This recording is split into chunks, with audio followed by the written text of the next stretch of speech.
What's going on, guys? Time to bring you my NHL 26 Be a Pro deeper dive. Basically, me talking about all the things the trailer covered as well as some it didn't. If you guys haven't watched the trailer yet, I'll have a link for that in the description. Starting off, if you guys just haven't heard, NHL 26 is completely revamped this year with a brand new presentation package, more meaningful storylines, as well as a stronger emphasis on choices. There's also a bunch of other new things, even some returning things, like you now be sent down to the AHL, you play in the World Juniors before you get drafted, and we're gonna get into all that in this video. So starting off, they're mentioning community feedback. It says here that how they wanted to have more meaningful moments, less filler. I know that's something I definitely complained about. I felt like a lot of the times you're having conversations with your coach, your teammate, agent, whoever it was, it was kind of irrelevant. Like, it didn't actually progress, your story forward. It was basically wasting time. It was also a repetitive cutscene we've already seen, hundreds of times before. So it says they've tried to limit that and have, the cutscenes actually matter. So basically quality over quantity, which I think is a great thing. And now, speaking of some of those big additions, guys, first things first, you can now be sent back to the minors. It's something a lot of people have been asking for. They did have it in, previous games years ago,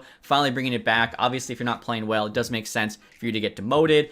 Next thing here I mentioned, you can actually play in the World Juniors now before you get drafted. I believe you start off in the semifinals. You'll play 2 games, and of course, you have a chance there to win the gold medal. And there's some new cutscenes with that, shows them watching the banner race, things like that. I'm hoping those cutscenes are also transferred over to the regular, World Junior mode, since before you literally just had a handshake, nothing else. It says too, there's bigger, better presentation moments. So kind of like with, watching the flag there in the World Juniors, you can also watch the Calder Cup celebration if you're down in the AHL, and of course, Stanley Cup celebration in the NHL. How different, the Stanley Cup celebration is going to be. Obviously, you can still have a pretty similar view in the locker room. I'm hoping there's, at least some new shots in there. And then finally here, it just says, goodbye to pricey pond hockey. This is something we kind of already knew, honestly, when they first, announced that there's going to be a fully revamped Be a Pro, but right there's the 100% confirmation. It is gone for good. Pricey pond hockey you got going there. And in regards to some of those new presentation features, guys, it says right here there's a full library of new cutscenes, which is awesome. Again, I feel like the ones before were getting repetitive. I would honestly be fine if there's less of them, but they just kind of space them out better. As well, too, there's a lot more new in-game cinematics, so I'm hoping that's probably just, different stats, things. I know there's a lot of new, voice lines and things like that to look forward to. So I'm very excited to see exactly what that'll all entail. Just kind of digging into it here. I've already mentioned World Junior Trophy celebration and flag raising, so you'll actually see them hoist the World Junior Trophy, which is awesome, before, of course, watching their country's flag raised. You got your NHL draft moment, so some new cutscenes now when you get drafted, which is obviously very nice. Same with first time walking to NHL locker room.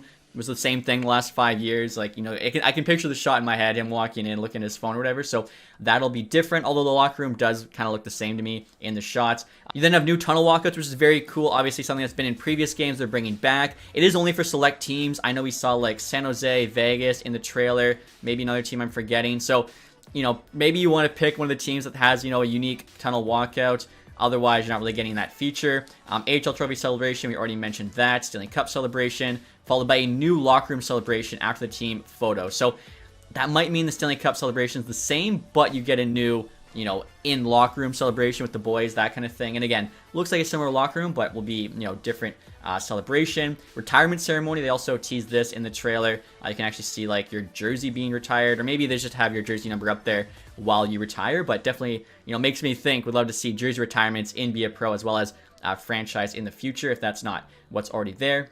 And now the next new feature in Be a Pro is the new media scrum system. Basically, this is kind of like your conversations you had before, except now they actually have an immediate effect on your player rating. So you can see here, the one answer is +3 aggressiveness, +3 endurance. The other one, +3 durability, +3 body checking. I like this a lot more. It immediately, affects how your player is going to play. And next year, guys, they're showing off the all-new hub for Be a Pro. Obviously not too different, but you do have, kind of some new widgets there. The first one, bottom left corner, is your challenges. Basically, this is what you are trying to accomplish at the current point in your Be a Pro's career, story, whatever. Speaking of the form score, basically this is just kind of your player's current form, right? So it shows this guy had 8 last game. Currently, or its current chapter 1 is 44. It's actually down right now by 36, so he's not playing too great. Again, this is probably just showing, how you've been playing. Kind of, I don't know, maybe a little bit convoluted of a way to show it, but obviously, maybe that's just without me kind of, getting to know it too well. Just my first impression. Also says, too, how you'll actually have top headlines, just showing top stories revolving around your career. You kind of can see there, on that main screen, Cronwall seeks win versus LA Kings. I'm sure as you get deeper into it, it'll be kind of cooler stuff.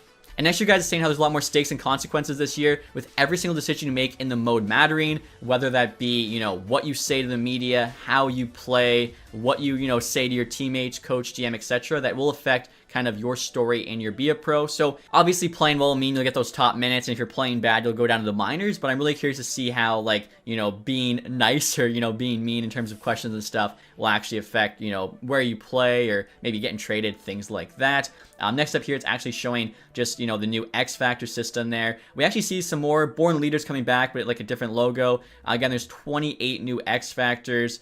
Obviously here you get to choose a few different ones. So kind of like your regular superstars, we saw McDavid, Crosby each had 3 max. It looks like your Be a Pro will also have 3 max. On this screen right here, all I'm seeing is the Elite X Factor. So maybe for Be a Pro, you either have one or have an Elite one. That's it. And lastly here, guys, it's saying how this year's Be a Pro is a lot more story driven. There's 2 different paths you can take, influential and confident. It says each path can actually unlock different dialogue options and opportunities. So that's very cool. You know, one playthrough, you could do the influential one. The next, you could do confident. So definitely a bit more replayability than we've had in years past. And it says how depending on which path you take, you could end up challenging your coach directly on lineup decisions. So that'd be pretty cool. If, say, you're playing on Edmonton, you, like, you know, demand to play first line with McDavid, or maybe you'll need to fight to avoid being sent down if you're obviously taking a different path there. So your career earnings also now play a larger role. That's really cool. Salary perks refresh monthly based on your actual signing salary, and you can choose whether to spend that cash on lifestyle upgrades.